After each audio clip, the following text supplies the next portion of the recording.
Hey guys, it's Ivy. Welcome back to my channel, and today I'm going to be doing my April wrap-up. I cannot believe it's May already. That's crazy. I didn't read that many books, but I read pretty big books. And okay, the first book I'm going to talk about is The Way of Kings, which I did not finish. I have like 300 pages left, and I tried so hard to finish. Well, I guess I didn't try hard enough, because if I did, then I would have been able to finish it. But anyways, I'm going to finish this. I'm going to try to get more pages in today. So I will let you know my full thoughts on it in my May wrap up. But basically, this book is a dual perspective, very high fantasy, very slow burn fantasy. It's about Shalyn and Kaladin, and Shalyn is being trained as a scholar from Jasna, who she's trying to steal her soulcaster from. And Cal is in the war. He's a bridgeman, but he was trained as a surgeon from his father. His father was a surgeon. I'm not really sure what the plot is yet. So far, it's just kind of like very character driven. I like it. If I didn't, I would DNF it. But yeah, I just get confused at times because it's like he's a very different writer from anybody else, and everything's just really, really slow. The first book I actually did finish was Serious Moonlight by Jen Bennett. This book is about Birdie, and Birdie lives in Seattle, and she is in this like diner, and she ends up sleeping with this guy in his car and like running away. She's getting her first job, and they end up working together, and he had like put out an ad to find her, and so it's just quirky and cute and funny, and she's really into mystery novels, so there's a lot of sleuthing going on here, and I highly enjoyed this. I gave it 4.5 out of 5 stars. This was my first Jen Bennett book, but I plan on reading a lot of her works because this is just really entertaining and fun and lightweight, and I really enjoyed this.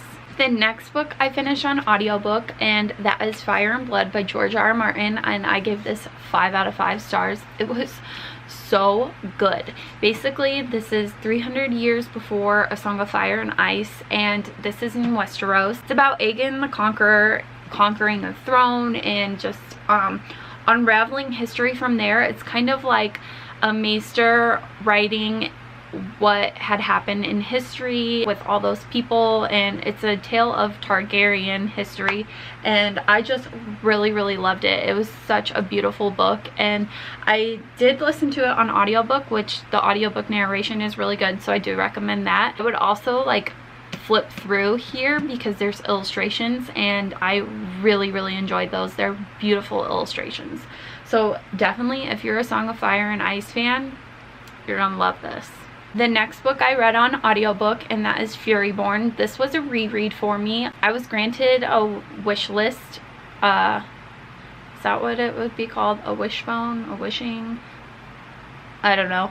On NetGalley. So they sent me Kingsbane, and I had to refresh my memory of Furyborn because I couldn't remember like I remember the big plot point, but like little stuff, and Kingsbane is a big book, so I wanted to reread this before jumping into that. And this book is about 2 queens, and one is prophesized to save them and one is prophesized to doom them.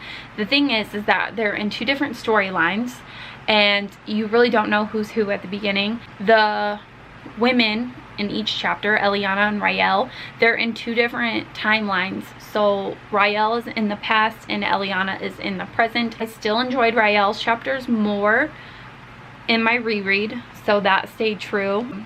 I ended up giving it a 5 out of 5 again, just because I felt nostalgic rereading it.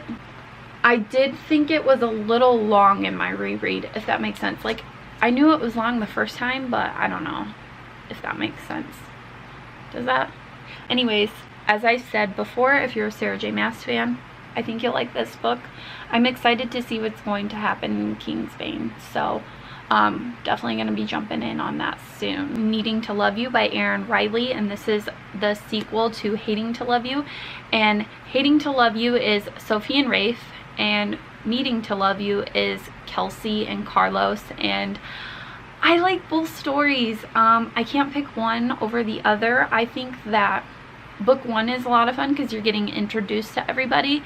Sophie and Rafe are kind of present in here, but just hints of them, not so much as in the first book. Like, I really enjoyed their story arc, but now their baby is born and they're not really there. But Kelsey and Carlos are just so hot and steamy, and I just am down for that. This is about Houston's finest police officers, which is Carlos and Rafe.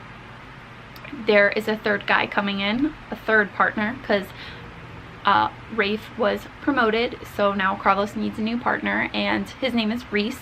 So that's what we're gonna get in the third book, and it's just, they're lightweight, they're fun, they're entertaining, they're hilarious, they're just so good, and I never thought that I would be obsessed with a romance series, but alas, I am.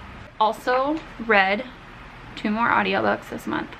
I read Wildflower by Drew Barrymore, and in my TBR video I said Wildfire, and I just had Game of Thrones on my brain, so excuse that, but I'm going to say Wildflower. And that is Drew Barrymore's story, and I listened to it on audiobook because she reads it herself. I really enjoyed it. I think it was entertaining and funny, and Drew is just a magical human being, and if you like her, then I think you will like that book. Okay, so I usually don't read memoirs or nonfiction, but I found that one really entertaining just because I was interested in her life and I liked it. So yeah, I would recommend that one. Final book that I read in April was Fight Club by Chuck Palahniuk. I don't know how to say his last name. I'm sure plenty of you know what Fight Club is about. Rule number 1, you do not talk about Fight Club. Rule number 2, you do not talk about Fight Club. I'm sure plenty of you know that. Anyways, this book, to be honest, I thought it was kind of boring majority of the book. I listened to it on audiobook, but then I got to the plot twist and my mind was just fucking blown because I didn't see it coming, and I was like, this book was not my jam, and I would have, okay, I think I gave it 2 out of 5 stars, and I probably would have rated it a 1 star if that plot twist didn't captivate me as much as it did. And to be honest, the more I think about it, the more I like it and find it entertaining and funny.